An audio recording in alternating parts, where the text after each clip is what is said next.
നമസ്കാരം. ആസാദി വാർത്തയുടെ night Schick സ്വാഗതം. നോക്കാം ഇന്നത്തെ പ്രധാനപ്പെട്ട വിശേഷങ്ങൾ. കേരളം വിധി എഴുതി. കനത്ത പോളിംഗ് 78%. കണ്ണൂരിൽ 78.6% പോളിംഗ്. കൂടുതൽ മട്ടന്നൂരിൽ, കുറവ് ഇരിക്കൂറിൽ. വിരലിൽ മുറിവ്, കുത്തിക്കെട്ട്. പ്രിസൈഡിംഗ് ഓഫീസർ വോട്ട് നിഷേധിച്ചു. പ്രതിഷേധത്തിനൊടുവിൽ വോട്ട് ചെയ്തു. CPM ബ്രാഞ്ച് സെക്രട്ടറിയുടെയും ഭാര്യയുടെയും വോട്ട് BJP കള്ളവോട്ട് ചെയ്തു. മംഗലാപുരം തിരുവനന്തപുരം റൂട്ടിൽ സ്പെഷ്യൽ ട്രെയിൻ. ചിമ്മാതെ 4366 ക്യാമറകളെയും നിരീക്ഷിച്ച് വെബ്കാസ്റ്റിംഗ് കൺട്രോൾ റൂം. 100% വെബ്കാസ്റ്റിംഗ്. കണ്ണൂരിൽ ഹിറ്റ്. LDFന് 3ാം ഭരണം ജനങ്ങൾ നൽകും. വയനാടിന്റെ ഫണ്ടിന്റെ പേരിൽ കോൺഗ്രസ് തട്ടിയത് വൻ തട്ടിപ്പ്. ഗോവിന്ദൻ മാസ്റ്റർ. യുദ്ധം അവസാനിച്ചിട്ടില്ല. യുറേനിയം ഇറാനും പുറത്തെത്തിക്കുക പ്രധാന ലക്ഷ്യം. ഇസ്രയേൽ പ്രധാനമന്ത്രി. കണ്ണൂരിൽ CPM പ്രവർത്തകനെ കോൺഗ്രസുകാരൻ കുത്തി പരിക്കേൽപ്പിച്ചു. വിശദമായ വാർത്തകളിലേക്ക് പോകാം. കേരളം വിധിയെഴുതി. കനത്ത പോളിംഗ് 78%. രാഷ്ട്രീയ പാർട്ടികൾ 4 ആഴ്ചയോളം നാടിളക്കി നടത്തിയ പ്രചാരണങ്ങൾക്കും ആരോപണ വിവാദങ്ങൾക്കും ഒടുവിൽ കേരള ജനത വിധിയെടുത്ത് നടത്തി. പൊള്ളുന്ന ചൂടിനെ വകവെച്ച് ജനം ബൂത്തിലേക്ക് ഒഴുകിയപ്പോൾ തരക്കേടില്ലാത്ത പോളിംഗാണ് രേഖപ്പെടുത്തിയത്. ഏറ്റവും ഒടുവിലെ കണക്കനുസരിച്ച് പോളിംഗ് ശതമാനം 77.97 ആണ്. അന്തിമ കണക്ക് വരുമ്പോൾ പോളിംഗ് ശതമാനം ഇനിയും കൂടിയേക്കും. 2021-ലേതിനേക്കാൾ കൂടുതലാണിത്. 6 മണി വരെയാണ് വോട്ടെടുപ്പ് സമയപരിധിയെങ്കിലും ചില ബൂത്തുകളിൽ വോട്ടർമാരുടെ നീണ്ട വരിയുണ്ടായിരുന്നു. നിലവിൽ ലഭ്യമായ കണക്കനുസരിച്ച് എറണാകുളത്താണ് കൂടുതൽ പോളിംഗ് രേഖപ്പെടുത്തിയിരിക്കുന്നത്. എറണാകുളത്തും കോഴിക്കോടും പോളിംഗ് ശതമാനം 80 കടന്നു. കുറവ് പത്തനംതിട്ടയിലാണ്. 70.38% പത്തനംതിട്ടയിലെ പോളിംഗ്. വോട്ടർ പട്ടിക തീവ്ര പരിഷ്കരണത്തിന് ശേഷം നടന്ന തെരഞ്ഞെടുപ്പായതിനാൽ പോളിംഗ് ശതമാനത്തിൽ സ്വാഭാവിക വർധനവുണ്ടാകും. ഇനി 25 നാൾ മുന്നണികൾക്ക് കൂട്ടലും കിഴക്കലിൻ്റെയും ദിനങ്ങളാണ്. മെയ് 4-നാണ് വോട്ടെണ്ണൽ. കേരളത്തെക്കാൾ കൂടുതൽ പോളിംഗ് ശതമാനമാണ് ഇന്ന് വോട്ടെടുപ്പ് നടന്ന അസമിലും പുതുച്ചേരിയിലും രേഖപ്പെടുത്തിയിരിക്കുന്നത്. വൈകിട്ട് 5 വരെയാണ് കണക്കുകൾ പ്രകാരം. അസമിൽ 84.42%, പുതുച്ചേരിയിൽ 86.92% രേഖപ്പെടുത്തിയിട്ടുണ്ട്. പലയിടത്തും കള്ളവോട്ട് ആരോപണങ്ങളുണ്ടായിരുന്നു. ഇതിനെ തുടർന്ന് ചില ഇടങ്ങളിൽ സംഘർഷമുണ്ടായി. നാദാപുരം മണ്ഡലത്തിലെ വാണിമേൽ MUP സ്കൂളിൽ മറ്റൊരാളുടെ വോട്ടർ ID-യുമായി എത്തിയ പ്രായപൂർത്തി ആകാത്ത ആൺകുട്ടിയെ കള്ളവോട്ട് ആരോപിച്ച് പിടികൂടി. കാസർഗോഡ് തൃക്കരിപ്പൂർ മണ്ഡലത്തിൽ വോട്ടെടുപ്പിനിടെ UDF വനിതാ ബൂത്ത് ഏജന്റിന് നേരെ നായ്ക്കുണ പൊടി പ്രയോഗിച്ചതായി ആരോപണം ഉയർന്നു. കണ്ണൂരിൽ 78.6% പോളിംഗ്. കൂടുതൽ മട്ടന്നൂരിൽ, കുറവ് ഇരിക്കൂറിൽ. ജില്ലയിലെ 11 നിയമസഭാ മണ്ഡലങ്ങളിലേക്കുള്ള വോട്ടെടുപ്പ് വ്യാഴാഴ്ച പൂർത്തിയായപ്പോൾ കണ്ണൂർ ജില്ലയിൽ 78.6% പേർ ബൂത്തുകളിൽ വോട്ട് രേഖപ്പെടുത്തി. മണ്ഡലാടിസ്ഥാനത്തിൽ മട്ടന്നൂരിലാണ് കൂടിയ പോളിംഗ് 82.24%. കുറവ് ഇരിക്കൂറിലും 74.32%. ഹോം വോട്ടിംഗ്, തപാൽ വോട്ടുകൾ എന്നിവ കൂടി ഉൾപ്പെടുത്തുമ്പോൾ പോളിംഗ് ശതമാനത്തിൽ നേരിയ വർധനയുണ്ടാകും. 2021-ലെ നിയമസഭാ തെരഞ്ഞെടുപ്പിൽ ജില്ലയിലെ പോളിംഗ് ശതമാനം 77.67 ആയിരുന്നു. പയ്യന്നൂരിൽ 80.57%, കല്യാശ്ശേരി 76.99%, തളിപ്പറമ്പ് 81.3%, ഇരിക്കൂറിൽ 74.32%, അഴീക്കോട് 77.71%, കണ്ണൂരിൽ 75.58%, ധർമ്മടത്ത് 81.44%, തലശ്ശേരിയിൽ 76.33%, കൂത്തുപറമ്പ് 78.46%, മട്ടന്നൂരിൽ 82.24%, പേരാവൂരിൽ 79.1%.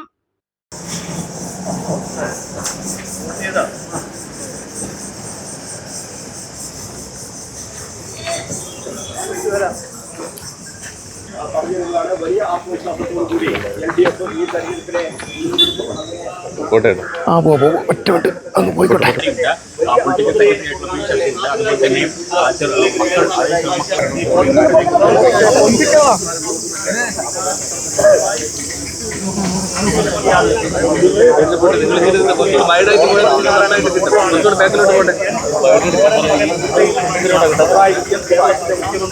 ഒരു സാധാരണ പൗരനായി പിണറായിക്കാരൻ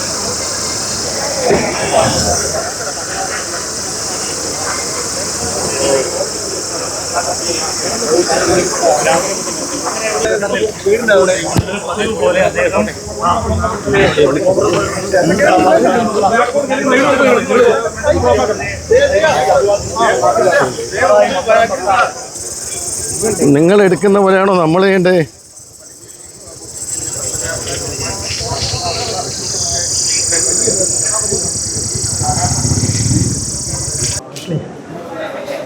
കാറിന് അത് ഇപ്പം മാറ്റില്ല കേട്ടോ. വേറെ അങ്ങോട്ട് നിൽക്കാൻ പാടില്ല കേട്ടോ.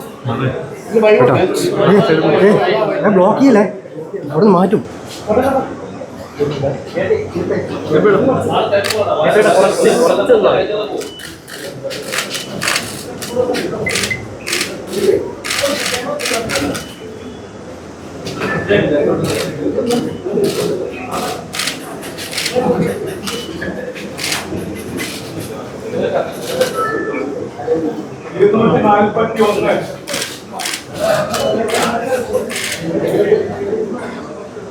പിണറായി വിജയൻ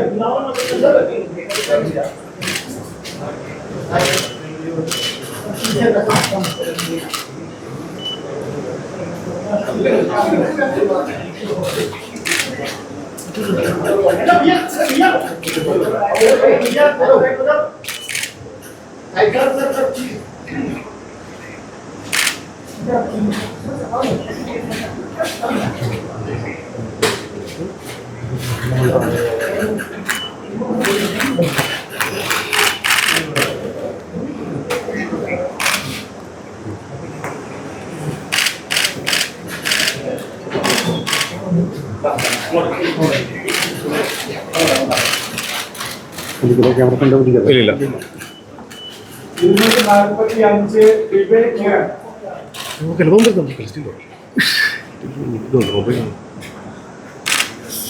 താട്ടി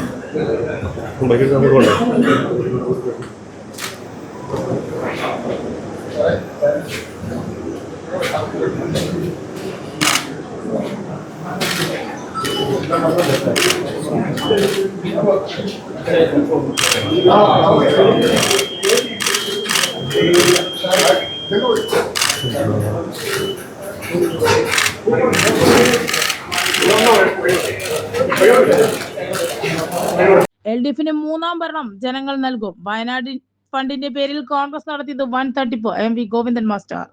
കേരളത്തിൽ LDF-ന്റെ മൂന്നാം തുടർഭരണം ജനങ്ങൾ ഉറപ്പാക്കുമെന്ന് CPM സംസ്ഥാന സെക്രട്ടറി MV ഗോവിന്ദൻ മാസ്റ്റർ. വികസന തുടർച്ച ആഗ്രഹിക്കുന്ന ജനങ്ങൾ സർക്കാരിനെ വീണ്ടും അധികാരത്തിലേറ്റാനുള്ള വലിയ ആവേശത്തിലാണെന്നും അദ്ദേഹം പറഞ്ഞു. വോട്ട് രേഖപ്പെടുത്തിയ ശേഷം മാധ്യമങ്ങളോട് സംസാരിക്കുകയായിരുന്നു അദ്ദേഹം. വയനാട് പുനരധിവാസത്തിനായി സർക്കാർ പദ്ധതികൾ നടപ്പാക്കുമ്പോൾ അതിനൊപ്പം നിൽക്കാൻ UDF MPമാർ തയ്യാറായില്ലെന്ന് ഗോവിന്ദൻ മാസ്റ്റർ ആരോപിച്ചു. വയനാട് ദുരിതാശ്വാസത്തിന്റെ പേരിൽ കോൺഗ്രസ് വലിയ തട്ടിപ്പാണ് നടത്തിയത്. UDF ആപ്പ് വഴി സ്വരൂപിച്ച പണത്തിന്റെ കണക്കിൽ കോൺഗ്രസ് പോലും വിശ്വാസമില്ലാത്ത സാഹചര്യമാണുള്ളത്. ഫണ്ട് പിരിച്ചിട്ടും വീട് വെക്കാൻ പണമില്ലെന്നാണ് KPCC പ്രസിഡന്റ് പറയുന്നത്. രാഹുൽ ഗാന്ധി 100 വീടുകൾ നൽകുമെന്ന് ഒരു ഘട്ടത്തിൽ പ്രഖ്യാപിച്ചിരുന്നുവെങ്കിലും പണം തിരിച്ച് വയനാട് ജനതയെ പറ്റിക്കുകയാണ് കോൺഗ്രസ് ചെയ്തതെന്ന് അദ്ദേഹം ആരോപിച്ചു. യുദ്ധം അവസാനിച്ചിട്ടില്ല. യുറേനിയം ഇറാന് പുറത്തെത്തിക്കുക പ്രധാന ലക്ഷ്യം. ഇസ്രയേൽ പ്രധാനമന്ത്രി തേൽ അവീവ്. ഇറാനുമായുള്ള 2 ആഴ്ചത്തെ താൽക്കാലിക വെടിനിർത്തൽ യുദ്ധത്തിന്റെ അവസാനമല്ലെന്നും ലക്ഷ്യങ്ങൾ കൈവരിക്കാനുള്ള പാതയിലെ ഒരു ഇടത്താവളം മാത്രമാണെന്നും ഇസ്രയേൽ പ്രധാനമന്ത്രി ബെഞ്ചമിൻ നെതന്യാഹു. സമ്പുഷ്ടീകരിച്ച യുറേനിയം ഇറാന് പുറത്തെത്തിക്കുക എന്ന പ്രധാന ലക്ഷ്യം ഒന്നുകിൽ നയതന്ത്രത്തിലൂടെയോ അല്ലെങ്കിൽ സൈനിക ശക്തിയിലൂടെയോ നടപ്പിലാക്കുമെന്ന് അദ്ദേഹം വ്യക്തമാക്കി. ഇറാനിലെ സമ്പുഷ്ടീകരിച്ച യുറേനിയം അവിടെ നിന്നും നീക്കം ചെയ്യുമെന്നും അത് കരാറിലൂടെയോ അതല്ലെങ്കിൽ പോരാട്ടത്തിലൂടെയോ സാധ്യമാക്കുമെന്നും അദ്ദേഹം പറഞ്ഞു. ഇസ്രയേലും അമേരിക്കയും ഈ കാര്യത്തിൽ ഒറ്റക്കെട്ടാണ്. സൈന്യം ഏത് നിമിഷവും യുദ്ധത്തിലേക്ക് മടങ്ങാൻ സജ്ജമാണെന്നും തങ്ങളുടെ വിരൽ ട്രിഗറിൽ തന്നെയാണ് എന്നും ഇദ്ദേഹം മുന്നറിയിപ്പ് നൽകി. ഫെബ്രുവരി 28-ന് ഇസ്രയേലും അമേരിക്കയും സംയുക്തമായി നടത്തിയ ഓപ്പറേഷൻ അലയൻസ് റോൾ, ഓപ്പറേഷൻ ഗിഡിയൻസ് സ്റ്റോർഡ് എന്നിവ നടത്തിയിരുന്നില്ലെങ്കിൽ ഇറാൻ ഇതിനോടകം ആണവായുധങ്ങൾ നിർമ്മിക്കുകയായിരുന്നുവെന്ന് അദ്ദേഹം അവകാശപ്പെട്ടു. ഇറാന്റെ മിസൈൽ ശേഖരം മാത്രമല്ല അവ നിർമ്മിക്കാനുള്ള ശേഷിയും തകർത്തുവെന്നും നെതന്യാഹു കൂട്ടിച്ചേർത്തു. വെടിനിർത്തൽ പ്രഖ്യാപനത്തിൽ ഇസ്രയേലിനെ അമേരിക്ക നോക്കിക്കുത്തിയാക്കി എന്ന പ്രതിപക്ഷ ആരോപണങ്ങളെ അദ്ദേഹം തള്ളി. ബുധനാഴ്ചയും മധ്യ ബെയ്റൂട്ടിലെ വാണിജ്യ താമസ മേഖലകളിൽ ഇസ്രയേൽ വ്യോമാക്രമണം നടത്തിയിരുന്നു. ആക്രമണത്തിൽ 100-ലധികം പേർ കൊല്ലപ്പെട്ടതായാണ് റിപ്പോർട്ട്. അമേരിക്കൻ പ്രസിഡന്റ് ഡൊണാൾഡ് ട്രംപിന്റെ ഇടപെടലിനെ തുടർന്ന് ലോകത്തെ എണ്ണ വിതരണത്തെ ബാധിക്കുന്ന ഹോർമുസ് കടലിടുക്ക് തുറന്നു കൊടുക്കാനുള്ള ഉപാധിയോടെ 2 ആഴ്ചത്തെ വെടിനിർത്തലിന് ഇറാനും അമേരിക്കയും ധാരണയായത്. ഫെബ്രുവരിയിൽ ഇറാൻ പരമോന്നത നേതാവായിട്ടുള്ള അലി ഖമേനി കൊല്ലപ്പെട്ടതിന് പിന്നാലെ മേഖലയിൽ യുദ്ധം അതിരൂക്ഷമായിരുന്നു. ഇറാന്റെ നിയന്ത്രണത്തിലുള്ള ഹോർമുസ് കടലിടുക്കിലൂടെയുള്ള ഗതാഗതം തടസ്സപ്പെട്ടത് ആഗോള എണ്ണവില കുതിച്ചുയരാൻ കാരണമായിരുന്നു. പുതിയ കരാർ പ്രകാരം ഈ പാതയിലൂടെയുള്ള കപ്പൽ ഗതാഗതം പുനരാരംഭിക്കും. കണ്ണൂരിൽ CPM പ്രവർത്തകനെ കോൺഗ്രസുകാരൻ കുത്തിപ്പരിക്കേൽപ്പിച്ചു. തെരഞ്ഞെടുപ്പിന്റെ മറവിൽ മയ്യിൽ മുല്ലക്കൊടിയിൽ CPM പ്രവർത്തകനെ കോൺഗ്രസുകാരൻ കത്തികൊണ്ട് കുത്തിപ്പരിക്കേൽപ്പിച്ചു. വ്യാഴാഴ്ച വൈകിട്ട് 6:30ഓടെ മുല്ലക്കൊടി UP സ്കൂളിലെ ബൂത്തിന് സമീപമാണ് കോൺഗ്രസുകാരുടെ ആക്രമണം ഉണ്ടായത്. CPM പ്രവർത്തകൻ മുല്ലക്കൊടി കുറ്റിച്ചിറയിലെ PP പ്രകാശ് 50-നെയാണ് കത്തികൊണ്ട് കുത്തിയത്. ബൂത്ത് ഏജന്റായ പ്രകാശൻ പോളിംഗ് കഴിഞ്ഞ് ഇറങ്ങി വരവെ UDF ബൂത്ത് ഏജന്റായ ഭാസ്കരുമായി സംസാരിച്ചു വരികയായിരുന്നു.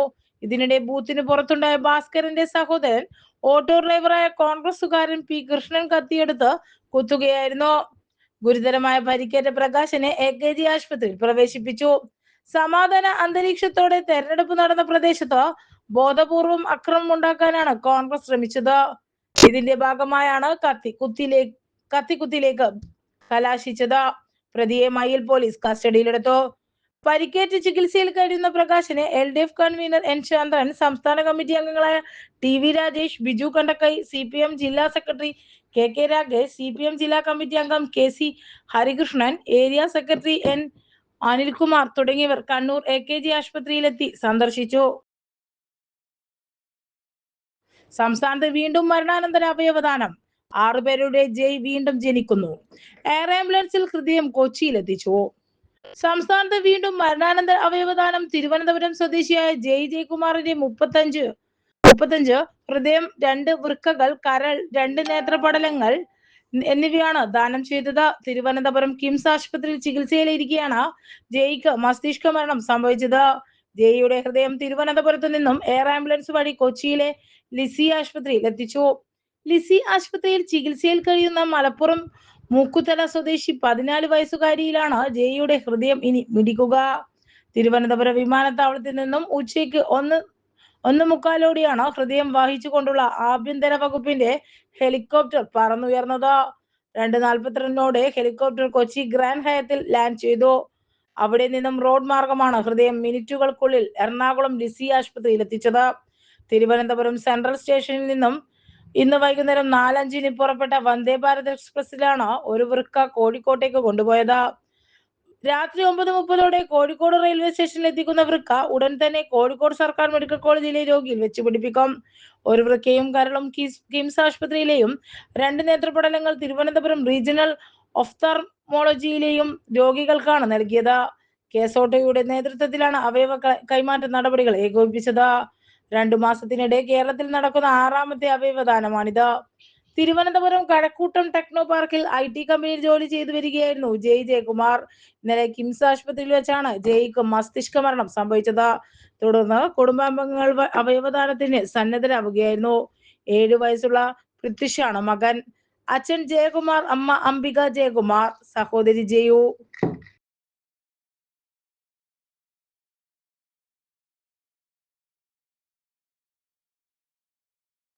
എളഞ്ഞൂരിൽ കോൺഗ്രസ് ആക്രമണം. ലോക്കൽ സെക്രട്ടറി ഉൾപ്പെടെ CPM പ്രവർത്തകർക്ക് പരിക്ക്. തെരഞ്ഞെടുപ്പിൽ പരാജയ ഭീതി പൂണ്ട കോൺഗ്രസ് എളഞ്ഞൂരിൽ ആക്രമണം അടിച്ചുവിട്ടു. വോട്ടെടുപ്പ് കഴിയാനിരിക്കെ 6 മണിയോടെ എളഞ്ഞൂരിലെ 49-ാം ബൂത്തിനടുത്തായിരുന്നു ആക്രമണം. CPM Maruthayi local secretary KV Sreejesh 42, Elanjoor branch secretary K Dhanesh 35, branch അംഗങ്ങളായ E ഷൈജു 42, ഉണ്ണികൃഷ്ണൻ എന്നിവർക്കാണ് അക്രമത്തിൽ പരിക്കേറ്റത്. ഇവരെ കണ്ണൂർ AKG ആശുപത്രിയിൽ പ്രവേശിപ്പിച്ചു. CPMന്റെ ഒരു വനിതാ വോട്ടറെ സമൂഹ മാധ്യമങ്ങളിൽ മോശമായി അപമാനിച്ച കോൺഗ്രസ് പ്രവർത്തകരുടെ നടപടിയെ ചോദ്യം ചെയ്തതാണ് കോൺഗ്രസുകാരുടെ ആക്രമണത്തിന് കാരണം. ഇത് ചോദ്യം ചെയ്ത വനിതാ വോട്ടറുടെ അമ്മാവനെയും ഒപ്പമുണ്ടായിരുന്ന ബ്രാഞ്ച് സെക്രട്ടറിയും EK ദിനേശിനെയും കോൺഗ്രസ് പ്രവർത്തകർ ക്രൂരമായി മർദ്ദിച്ചു. ഈ സംഭവം അറിഞ്ഞ് സ്ഥലത്തെത്തിയ ലോക്കൽ സെക്രട്ടറി KV ശ്രീജീഷിനെയും ക്രൂരമായി ആക്രമിക്കുകയായിരുന്നു. ആക്രമണം നടക്കുമ്പോൾ ഇടപെടാതെ പോലീസ് മാറി നിൽക്കുകയായിരുന്നു. സംഭവം അറിഞ്ഞ് സ്ഥലത്തെത്തിയ CPM ജില്ലാ സെക്രട്ടേറിയറ്റ് അംഗം P പുരുഷോത്തമൻ, നഗരസഭാ chairperson N Shajid, area committee അംഗം M വിനോദ് എന്നിവർ ഇടപെട്ടാണ് സ്ഥിതിഗതികൾ നിയന്ത്രണ വിധേയമാക്കിയത്. CPM സംസ്ഥാന സെക്രട്ടറി MV ഗോവിന്ദൻ, ജില്ലാ സെക്രട്ടറി KK രാഗേഷ്, LDF ജില്ലാ കൺവീനർ N ചന്ദ്രൻ, TV രാജേഷ്, ബിജു കണ്ടക്കൈ, തളിപ്പറമ്പ് മണ്ഡലം LDF സ്ഥാനാർത്ഥി PK ശ്യാമള എന്നിവർ ആശുപത്രിയിൽ കഴിയുന്നവരെ സന്ദർശിച്ചു.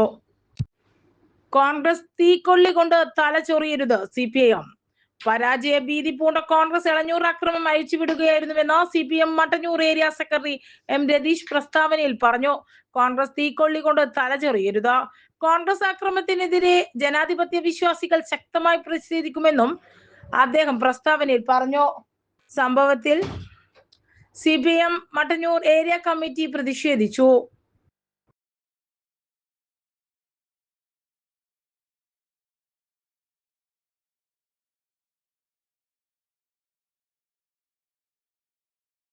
വിരലിൽ മുറിവ്, കുത്തിക്കെട്ട്, പ്രിസൈഡിംഗ് ഓഫീസർ വോട്ട് നിഷേധിച്ചു. പ്രതിഷേധത്തിനൊടുവിൽ വോട്ട് ചെയ്തു. ചൂണ്ടുവിരലിൽ മുറിവേറ്റ് കുത്തിക്കെട്ടി വച്ചത് ചൂണ്ടിക്കാട്ടി യുവതിക്ക് വോട്ട് നിഷേധിച്ചതായി ആരോപണം. തൃശൂർ മണ്ഡലത്തിൽ കുറുക്കഞ്ചേരി സ്വാമി ബോധാനന്ദ സ്കൂളിലെ ബൂത്തിലാണ് സംഭവം നടന്നത്. തൃശൂർ കുറുക്കഞ്ചേരി സ്വദേശിയായ അക്ഷയ എന്ന യുവതിക്കാണ് വോട്ട് നിഷേധിക്കപ്പെട്ടത്. കഴിഞ്ഞ 6-ാം തീയതി മിക്സിയിൽ കൈവെട്ടതിനെ തുടർന്ന് അക്ഷയുടെ ഇടതു കൈയിലെ ചൂണ്ടുവിരലിന് ഗുരുതരമായി പരിക്കേറ്റിരുന്നു. ആശുപത്രിയിൽ കാണിച്ച് സ്റ്റിച്ച് ഇട്ട വിരൽ നിലവിൽ വെച്ച് കെട്ടിയ നിലയിലാണ്. വോട്ട് രേഖപ്പെടുത്തുന്നതിന് മുന്നോടിയായി മഷി പുരട്ടേണ്ടത് ഈ ചൂണ്ടുവിരലാണ്. എന്നാൽ വിരൽ കെട്ടി വെച്ചിരിക്കുന്നതിനാൽ മഷി പുരട്ടാൻ കഴിയില്ലെന്ന് ചൂണ്ടിക്കാട്ടി പ്രിസൈഡിംഗ് ഓഫീസർ വോട്ട് നിഷേധിക്കുകയായിരുന്നു. ഉച്ചയ്ക്ക് വോട്ട് ചെയ്യാനെത്തിയ യുവതിയോട് വോട്ട് ചെയ്യാൻ കഴിയില്ലെന്ന് അറിയിച്ചതിനെ തുടർന്ന് അവ വീട്ടിൽ പോയി മെഡിക്കൽ റിപ്പോർട്ടുകൾ സഹിതം വീണ്ടും എത്തിയെങ്കിലും ഉദ്യോഗസ്ഥൻ നിലപാടിൽ ഉറച്ചു നിന്നു. ഇതോടെ വോട്ട് ചെയ്യാനുള്ള അവകാശം നിഷേധിച്ചതിനെതിരെ ഇവർ ബൂത്തിൽ കൈക്കുഞ്ഞുമായി പ്രതിഷേധിച്ചു. യുവതിക്ക് വോട്ട് നിഷേധിച്ചതിനെ തുടർന്ന് ബൂത്തിൽ പ്രതിഷേധം ഉടലെടുത്തു. LDF സ്ഥാനാർത്ഥി VS സുനിൽകുമാർ ഉൾപ്പെടെ ഉള്ളവർ സ്ഥലത്തെത്തി. ഒരു വിരലിന് പരിക്കുണ്ടെങ്കിൽ മറ്റ് വിരലുകളിൽ മഷി പുരട്ടി വോട്ട് ചെയ്യാൻ അനുവദിക്കണമെന്ന് ആവശ്യം ഉയർന്നെങ്കിലും ഉദ്യോഗസ്ഥൻ അത് അനുവദിച്ചില്ല. വോട്ട് നിഷേധിക്കാൻ പാടില്ലെന്ന തെരഞ്ഞെടുപ്പ് കമ്മീഷൻ്റെ പൊതുവായ ഉത്തരവ് നിലനിൽക്കെ ഇത്തരം സാങ്കേതിക കാര്യങ്ങൾ പറഞ്ഞ് വോട്ട് നിഷേധിക്കുന്നത് ശരിയല്ലെന്ന് വോട്ടർമാരും രാഷ്ട്രീയ പ്രവർത്തകരും ആരോപിക്കുന്നു. പ്രതിഷേധം മണിക്കൂറുകളായി തുടർന്നതോടെ ജില്ലാ കളക്ടർ അടക്കം യുവതിക്ക് വോട്ട് ചെയ്യാൻ അവസരം നൽകണമെന്ന് ആവശ്യപ്പെട്ടെങ്കിലും പോളിംഗ് ഓഫീസർ വോട്ട് ചെയ്യാൻ അനുവദിക്കാനാകില്ല എന്ന നിലപാടിൽ ഉറച്ചു നിന്നു. മുറിവ് കെട്ടിവെച്ചത് അഴിച്ചു വന്നാൽ വോട്ട് ചെയ്യിക്കാമെന്നാണ് പോളിംഗ് ഓഫീസർ പറയുന്നത്.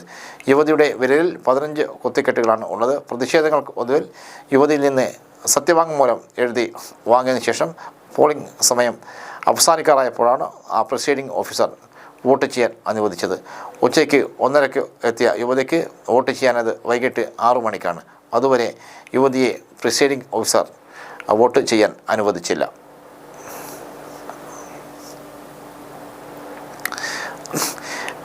CPIM ബ്രാഞ്ച് സെക്രട്ടറിയുടെയും ഭാര്യയുടെയും വോട്ട് BJP കള്ളവോട്ട് ചെയ്തു. CPM ബ്രാഞ്ച് സെക്രട്ടറിയുടെയും ഭാര്യയുടെയും വോട്ടാണ് BJP സംഘം എത്തിച്ച് വ്യാജ ദമ്പതിമാർ കള്ളവോട്ട് ചെയ്തതായി പരാതി. പാലാ നിയോജക മണ്ഡലത്തിലെ തലപ്പാലം പഞ്ചായത്തിലെ പനേക്കപ്പാലം സ്വാമി വിവേകാനന്ദ വിദ്യാലയത്തിലെ 85-ാം നമ്പർ ബൂത്തിൽ വ്യാഴാഴ്ച രാവിലെ 11:00-ഓടെയാണ് സംഭവം. ഒരേ വീട്ടുപേരിലുള്ള ഒരേ പേരുകാരായ ദമ്പതിമാർ കള്ളവോട്ട് ചെയ്തതായാണ് പരാതി. ഇഞ്ചോലിക്കാവ് ഉന്നതിയിൽ താമസക്കാരായ ആശാരിപ്പറമ്പ് ജോസ് ദേവസ്യ ക്രമനമ്പർ 435, വായ ലിസി ജോസ് ക്രമനമ്പർ 436 എന്നിവരുടെ വോട്ടാണ് ഇവർ എത്തും മുൻപേ കള്ളവോട്ട് ചെയ്ത്. CPM ഇഞ്ചോലിക്കാവ് ബ്രാഞ്ച് സെക്രട്ടറിയും LDF ബൂത്ത് സെക്രട്ടറിയുമാണ് ജോസ് ദേവസ്യ. വോട്ടർ പട്ടികയിൽ പേരില്ലാത്ത ഇഞ്ചോലിക്കാവ് ഉന്നതിയിൽ താമസക്കാരായ ആശാരിപ്പറമ്പിൽ ജോസ്, ഭാര്യ ലിസി എന്നിവരാണ് കള്ളവോട്ട് ചെയ്തത്.